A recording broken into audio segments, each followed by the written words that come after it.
that organization headquartered here. They have a teeny tiny office in Atlanta. They have 6,000 individual members. We have 6,000 individual members and 200 affiliate chapters. Well, do any of you have anything on Todd Groce? Because if, John Helmke.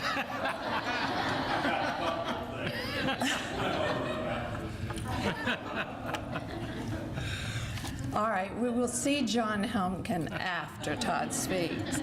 With that, I give you squeaky clean Dr. Todd Groce.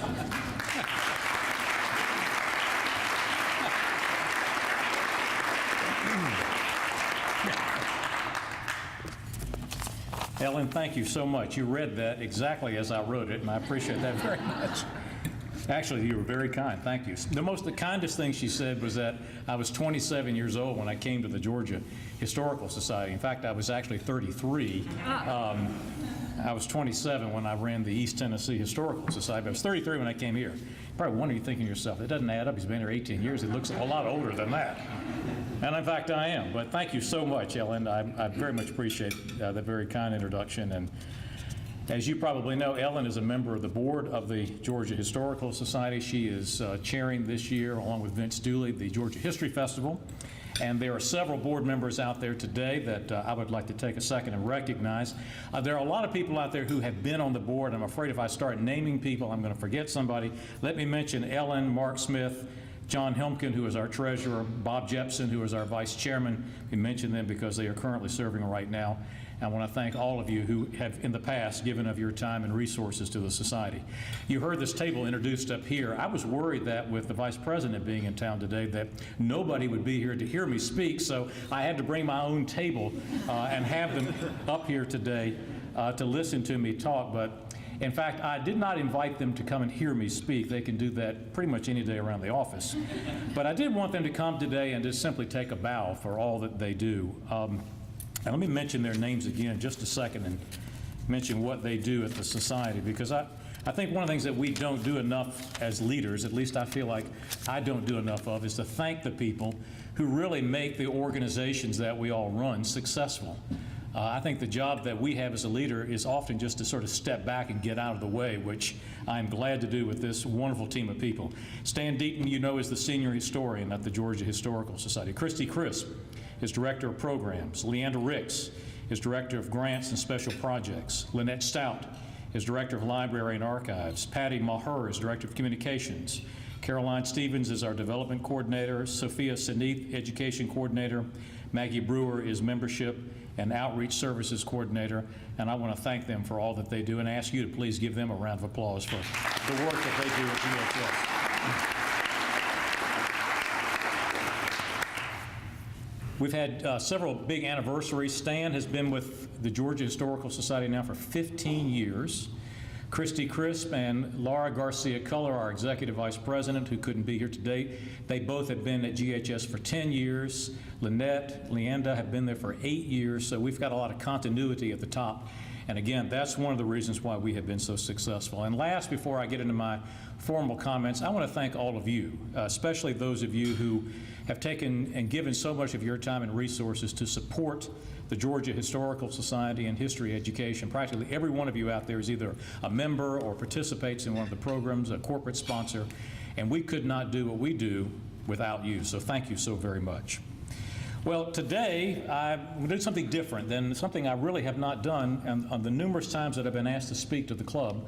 One thing I've never done is just talk about what's going on at the Georgia Historical Society. I typically get up and do a talk on some facet of history. I've always believed that if you tell the stories that they will come, and so I've always tried to adhere to that, something my mentor taught me years ago. Talk about stories, don't talk about what you do, but there's so much that's been happening at the Georgia Historical Society, and I think I've gotten so many questions about various things like Mr. Law's papers, what's going on at the Jepson House Education Center, that I thought it might be good today just to take this opportunity and to tell you a little bit about what is happening and make sure that we're clear, that you're clear, at least from me, where we are and what we're doing and how we're going forward. Well, I think all of you know GHS, but let me just take a second to tell you who we are and what we do. The Georgia Historical Society, as you heard from Ellen just a second ago, is the statewide independent institution that is responsible for collecting and examining and teaching Georgia history. We were founded in 1839, and we will be 175 years old next year, the oldest continuously operated historical society in the South. There is a reason why we are headquartered here in Savannah, and I don't have to tell you this, but when I go to Atlanta, I have to explain this up there all the time. The reason why we're headquartered in Savannah and not in Atlanta as the Georgia Historical Society is because, remember 1839? There was no Atlanta in 1839. That's hard to imagine, but Atlanta did not exist when the Georgia Historical Society was founded. This was the big city, Savannah. The capital was in Milledgeville at that time. Atlanta was a couple of shacks at the end of the rail line, which is just amazing to think about where it is today. But that is the reason why we are headquartered here in this city and not up there. In fact, we are one of only 2 statewide organizations that are in the city of Savannah. The other one, which is having the big event today, is out at the Georgia Ports Authority. The Georgia Ports and the Georgia Historical Society are the 2 statewide entities that are headquartered here in the city of Savannah. Now, we have an office in Atlanta. As Ellen mentioned, we've had that now for 5 or 6 years. But our headquarters is here, and this is where the base of operations is for the services we provide for the entire state. Now, the society acts as a bridge between the academic community and the general public. There is all this wonderful history that is being created, studied, written inside of the universities and colleges around the United States, but largely that is not getting out to the public. If you know anything about academic historians, they tend to write to each other. There's a whole conversation that they have amongst themselves. They're not really writing for a larger audience, but what they're doing is fabulous. They're helping us to see the past and hence the present in a new way. That scholarship is not getting out. So what we do at Georgia Historical Society is act as a bridge. We take that scholarship that's being produced within the universities, higher education, we have to repackage it. We have to make it accessible and understandable by the public. But we don't cut it down and water it down in any way. So when you see a historical marker, a lecture program, the Today in Georgia history programs that Stan Deaton hosts, all those are based on modern scholarship, the best in what's going on and what's being produced by university faculty across the United States. What we have been doing over the past few years is not only building a statewide institution, but really building a national center for the study of Georgia and its role in American history. And at the same time, we've been establishing Savannah as a national center for historical research and study. Savannah already has a tremendous reputation as a place to study art. We are a model for historic preservation, thanks to the Historic Savannah Foundation. But the Georgia Historical Society has been establishing the city as a center, a national center for the study of history. And here are some of the ways that we have been doing that.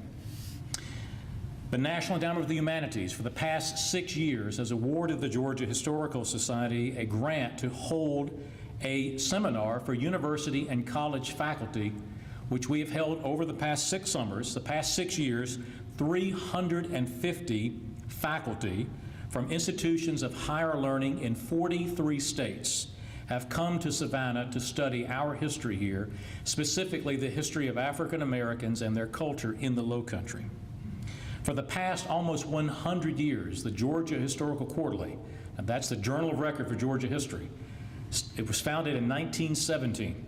For the past 100 years, we have influenced the direction of research and teaching by the articles that have been published in the Georgia Historical Quarterly. Our education programs, in particular the Georgia History Festival, we have taught history to over 1 million students statewide. And we have improved classroom instruction by providing training for nearly 25,000 Georgia teachers. The Today in Georgia History, you've heard that mentioned a couple of times, Stan Deaton being the host of that. A lot of these people around the table, though, played a role in helping to write and research that program. That program has been listened to or seen by 3 million people over the past 2 years. 3 million people, often more than once, have heard or seen Today in Georgia History, which we produce with Georgia Public Broadcasting. Millions more have learned history through our historical marker program. We've put up 200 of those across the state of Georgia. The phone app that we have, if you go to the App Store and you're looking under the search word Georgia, the phone app for the historical markers that we put up across the state comes up number 8 out of 691 items under Georgia. We're right after the University of Georgia and Georgia Tech. The historical marker app comes up. And if you don't have that yet, it's free, so I would encourage you to go to the App Store and get that. Hundreds of books, essays, newspaper articles, and stories have been written based upon research in our historical collections. Last year alone, 50,000 people were served, researchers served by the Georgia Historical Society. 5,000 of those in person, nearly 45,000 of them using the resources, the documents and records that are available now online. And those people are from all over the world. Every county in Georgia, 43 states and the District of Columbia, and 11 foreign countries. Those people did research at the Georgia Historical Society. For the 4th year in a row, we have received Charity Navigator's 4-star rating. 4 years in a row. The 4-star rating is much coveted. It's the highest rating that Charity Navigator, which ranks charities all over the country. For 4 years in a row, we've received that. There's only 6% of nonprofits around the United States have received this rating 4 years in a row. Now, that means you can give to us with confidence. 85 cents of every dollar donated to the Georgia Historical Society goes right back into programming and services. And we received this award because of our practices in terms of the transparency of the society, how we use the money that you give to us. This is the highest rating that they give, and we've been thrilled to receive that. Other national recognitions. This team is going to the American Association for State and Local History meeting this week. We're receiving a national award for the Today in Georgia History program, their Leadership in History Award. Last year we received it for the Civil War 150 project. The Today in Georgia History, you've heard that mentioned several times. We have won 2 Emmy Awards for that. Bob Newhart just won his first Emmy Award this weekend. Bob Newhart's got 1 Emmy Award. Stan Deaton's got 2 already.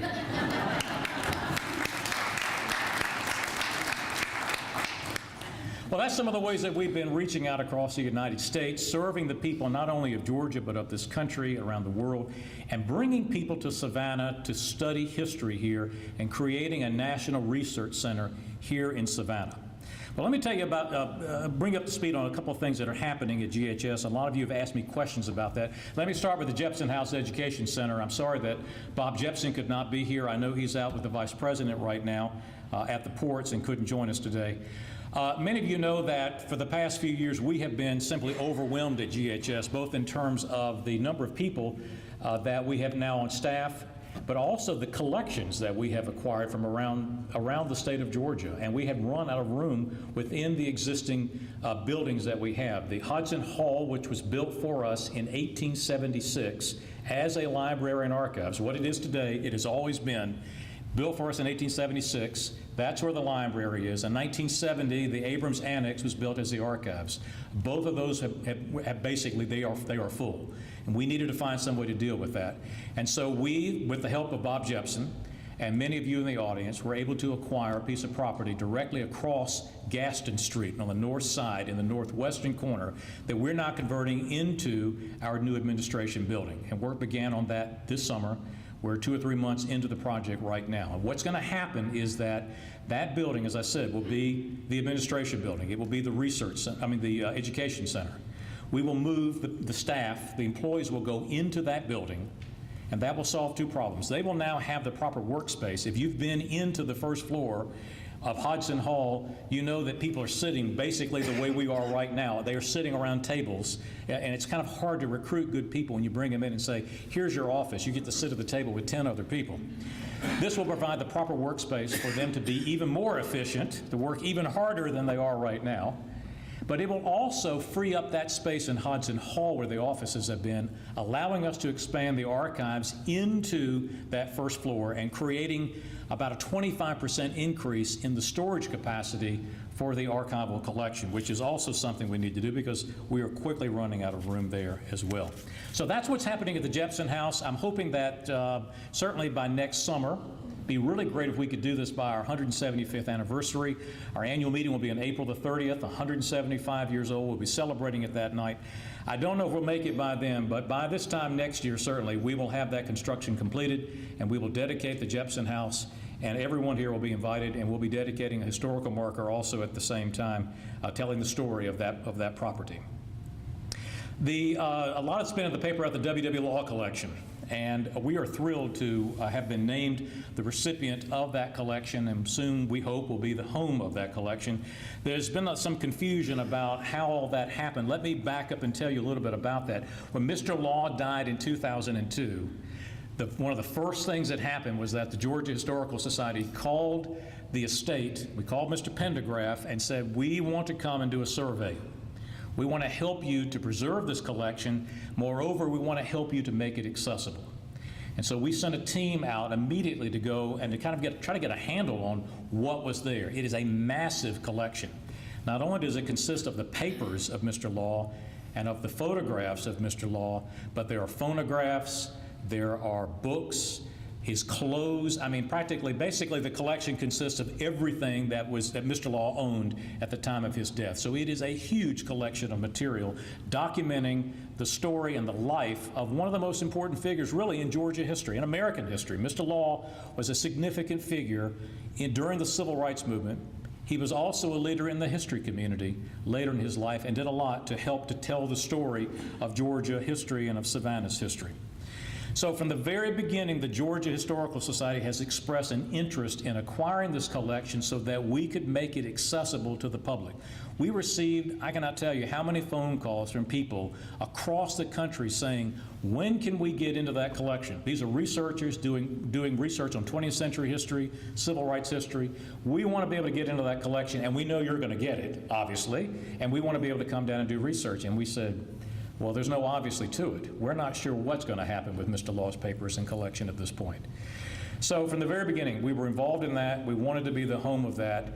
It looks like now that it is going to happen. There was, as you know, a vote recently by the board. It was a split decision, 3-2, to transfer the collection to the Georgia Historical Society. My understanding is that the foundation realized that they would need to put it someplace in order for it to be processed and to be made available. We were invited, along with several other institutions, to submit a proposal for what we would do with the collection. And the majority of the board thought that our proposal was the best and voted to transfer the collection to us. Now, we do not have a signed deed of gift yet.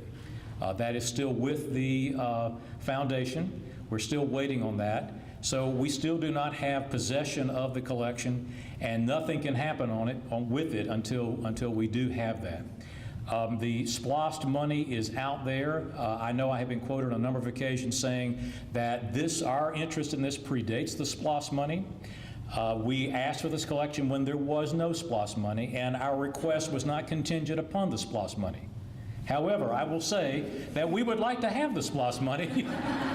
If it is available, we would like to have that SPLOST money. $500,000, we could do a lot with $500,000 to make this collection accessible, to get it processed. It will simply move the ball down the field a lot faster. We can raise the money otherwise, but that money is there, and we would love to have it to be able to use for this collection and to move that forward. So I wanted to clarify any of that about Mr. Law and the collection, how we got involved in it. We've been involved from the beginning. We've been interested from the beginning. Still not sure if this is going to happen, but I think we're closer to it than we have been in the past. And Mr. Law's papers are going to join a number of other collections that will complement his papers. You may know that we have the papers of Leah Ward Sears, who was the first woman, African-American woman, to be the Chief Justice of any state Supreme Court in the nation. She grew up here in Savannah. She lives in Atlanta now. We have her papers. Mayor Johnson, Otis Johnson, has committed to giving his papers to us, and we will soon be receiving those papers. You know that we have the papers of Vince Dooley, We have the papers of Judge Griffin Bell. We have the papers of Mills B. Lane, of Juliet Gordon Lowe, material related to James Edward Oglethorpe. So Mr. Law is an important figure, and his papers will join those of other very important figures in Georgia and Savannah's history. And we have been telling the story of African Americans in this state for a very long time. The Georgia Historical Quarterly has published articles for years on African American history. Most of you have been to the lecture programs that we have had. We have had many of those. Annette Gordon-Reed came down and talked about Sally Hemings and Thomas Jefferson. We've had programs on the desegregation at the University of Georgia. I just mentioned these NEH seminars, 6 years in a row, 350 faculty members learning about the African American history and culture in the Low Country. The markers that we have put up, the Weeping Time marker about the largest slave sale in Georgia history that we put up just outside of downtown, the 40 acres and the mule marker we put up a few years ago, the marker at Beach Institute. We have been telling that story. We have been telling the story of Georgia's African Americans and African Americans in this city in a way that nobody else has been. And we're excited about that and proud of that, and look forward to having Mr. Law's papers to continue to complement that. And telling that story leads me to one of the next initiatives. We are launching a civil rights trail that will tell the story on this, the 50th anniversary of the Civil Rights Movement, about what happened across Georgia. There are virtually no historical markers about the Civil Rights Movement, what happened in Georgia during the 1950s and 60s and into the early 70s. This will be a trail that you will be able to drive and follow using the model we established with the Civil War 150 project, where we put up new markers for the Civil War 150th anniversary. This will allow people across the state of Georgia to be able to find these sites and to go and stand on the ground where that history happened and to learn in a different way. You can go to a museum, but you don't really learn about history in that sort of special, unique way until you stand on the ground. You can go to Little Round Top, or you can go to Gettysburg, and you can read about Little Round Top in the museum, but you don't understand Little Round Top until you go stand on top of it and get that sense of what happened. And so the trail will be designed to take people out and to do that. Simultaneously, we're launching a business historical marker series. There are a number of significant, important businesses here in Georgia that have not had their story told to the public. They have not had a historical marker. Delta is having an 85th anniversary next year. Inmark is having a 50th anniversary this year. Those stories need to be told. One of the things that we have recognized, and our board has recognized, is that we have done a great job in this country of talking about political democracy, of why the United States is as strong as it is, as free as it is, because of the political philosophy that we have. But we've not done as good a job of talking about the power of free markets and of capitalism and what that has done to create the freest people in the world, the wealthiest people in the world. The poorest people in the United States are better off than most people in history have been.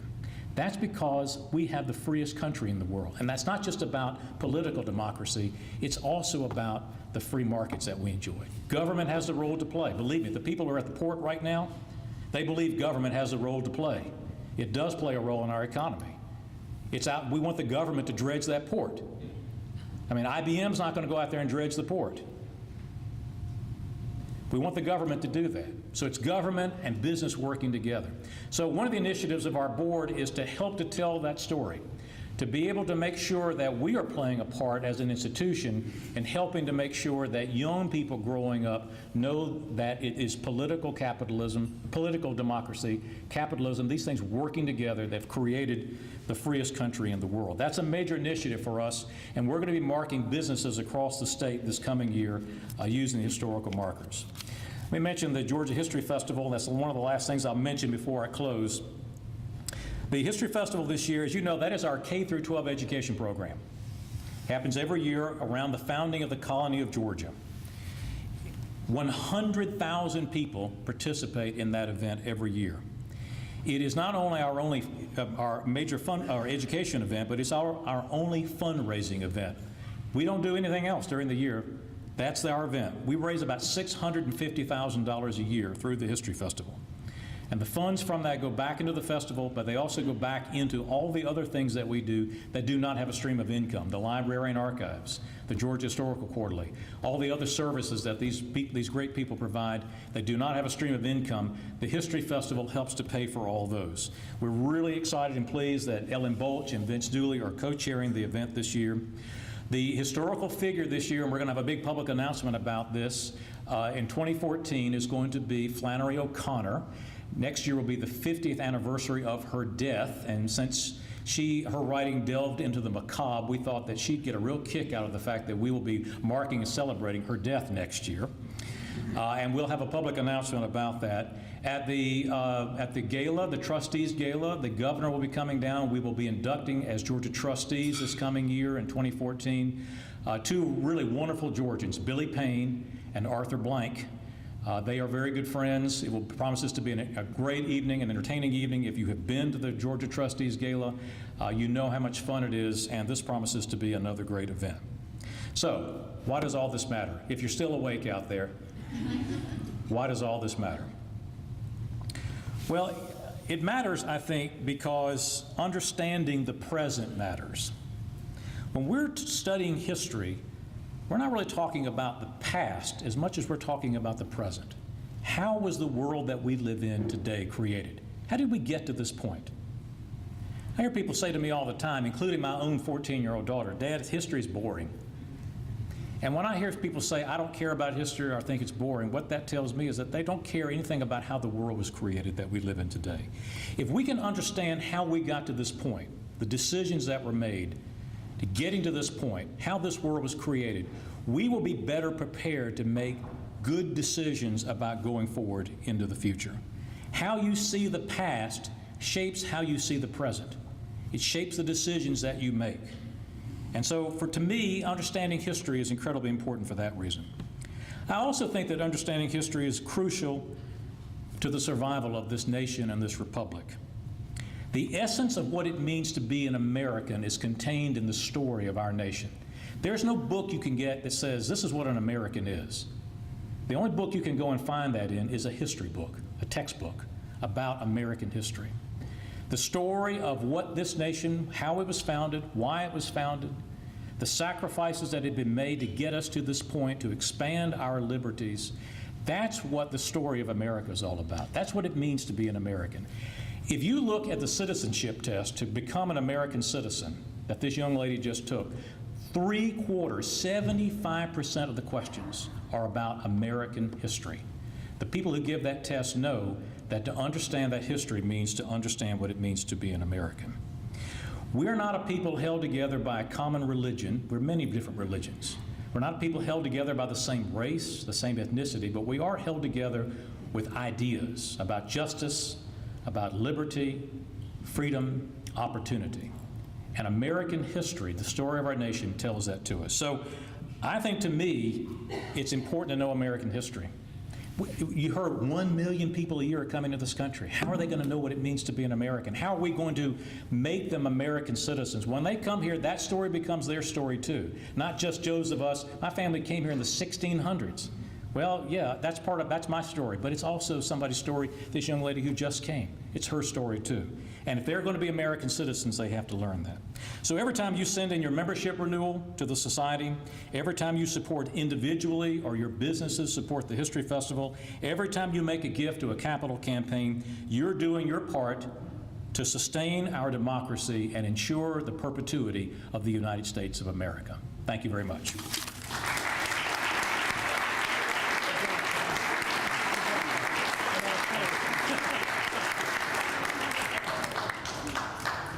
Nice job, Todd.